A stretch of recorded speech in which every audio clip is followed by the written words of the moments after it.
अस्सलाम वालेकुम। अभी हम जो है बशाम के जो है स्टॉप पे पहुँचे, 5 मिनट का है हमारा, फिर आगे बढ़ेंगे। अच्छा, जब हम रावलपिंडी पहुँचे थे तो वहाँ हमें 2 मज़ीद हमारे साथी मिले, तो जो हमारे साथ इस सफ़र में शामिल हुए हैं, तो उनसे भी आपका तारुफ़ करवाते हैं। और इस सफ़र के अंदर हमने क्या स्ट्रगल फेस की। जैसे प्लान तो मतलब जो हम प्लान करके आए थे उस प्लान के मुताबिक हुआ नहीं, थोड़ी बहुत स्ट्रगल तो हमें करनी पड़ी, और वो क्या हुई, और अगर इस तरीके का आपको कोई मौका मिले तो आप किस तरीके से आगे आपको जाना है या कौन सा रूट आपने चूज़ करना है, तो उसके बारे में हमारे साथी आपको बताएंगे। उनसे मुलाकात करवाते हैं आपसे। ये हैं मिस्टर उस्मान और ये हैं मिस्टर समी भाई, जो कि बॉडी बिल्डर भी हैं, जिन्होंने माशाल्लाह बहुत अच्छी बॉडी बनाई हुई है। तो ये हमारे बहुत अच्छे दोस्त हैं, इनका नाम मिस्टर उस्मान है। मिस्टर उस्मान, बताइएगा आप कैसा रहा आपका सफ़र और क्या सोचा था आपने और क्या? बिल्कुल अल्हम्दुलिल्लाह बेहतरीन सफ़र रहा। निकलना चाहिए, इन पहाड़ बुलाते हैं आपको, जैसा कि पता है। और कराची वालों को अल्लाह ताला ने वहाँ भी इतनी नेमतों से नवाजा है, और मुल्क घूमने का मौका मिले तो बंदे को हमेशा घूमना चाहिए। हमारे साथ इस दफ़ा बैड लक रहा स्टार्टिंग से ही, क्योंकि ट्रेन लेट हुई और आगे फिर कॉन्फ्रेंस की वजह से इस्लामाबाद बंद हुआ और गाड़ियाँ बंद, अड्डे बंद, होटल्स बंद। तो बेहतर यही है कि वहीं से कोई सेटिंग करके आई जाए। तो जैसे अगर आप रावलपिंडी पहुंचे थे, वहाँ सारी चीज़ें आपको बंद मिली थी, तो फिर आप आगे कैसे बढ़े? मतलब आपने क्या फ़ैसला किया, क्या डिसीजन लिया, और किस तरीके से आप आगे कैसे आगे चीज़ें बनती?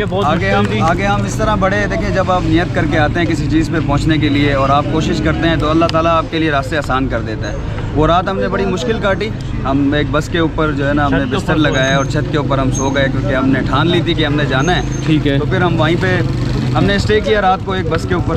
ठीक है। और वो रात थोड़ी सी कठिन थी, लेकिन ये है कि अल्लाह का शुक्र है वो भी टाइम गुजर गया। अब काफ़ी सारा सफ़र हो चुका है। तो मतलब वहाँ से निकले कैसे? जब आप बता रहे कॉन्फ्रेंस है और सुनने में आया था कि वहाँ के सारे रूट्स वगैरह रोड सारे बंद कर दिए, तो फिर आपको इजाज़त कैसे मिली आगे जाने की? आपने इजाज़त तो नहीं मिली थी, पर यह कि गवर्नमेंट की तरफ से मुतबादिल रास्ते वगैरह दे दिए गए थे, तो उसका शेड्यूल दे दिया गया था, जिसकी वजह से थोड़ा सा रूट लंबा हो गया हमारा, लेकिन अल्हम्दुलिल्लाह से पहुँच गए। ये है कि टाइम लग रहा है, जहाँ पे हम 10 घंटे में पहुँचते वहाँ हम 16 घंटे में पहुँचेंगे, लेकिन ये है कि मुतबादिल रास्ते हुकूमत की तरफ से फराहम हो गए थे। सही है। जिसकी वजह से जो है ना फिर हम निकल पाए, वरना तो अदर दैन डैट इसके अलावा कोई चांस नहीं था हमारे निकलने का। और हम सोच रहे थे कि फिर हमारे पास लास्ट ऑप्शन मरी और कश्मीर रहता था, लेकिन अल्हम्दुलिल्लाह जो सोच के आए थे स्कर्दू पहुंचना था, तो वो इंशाल्लाह पहुंचेंगे। बाकी साथ साथ अपडेट देते रहेंगे इंशाल्लाह, रास्ते की आगे बढ़ते रहेंगे। तो ठीक है। तो मिस्टर उमर, ये थे आपके साथी जो कि मिस्टर उस्मान, जो कि आपको रावलपिंडी में साथ में मिले थे।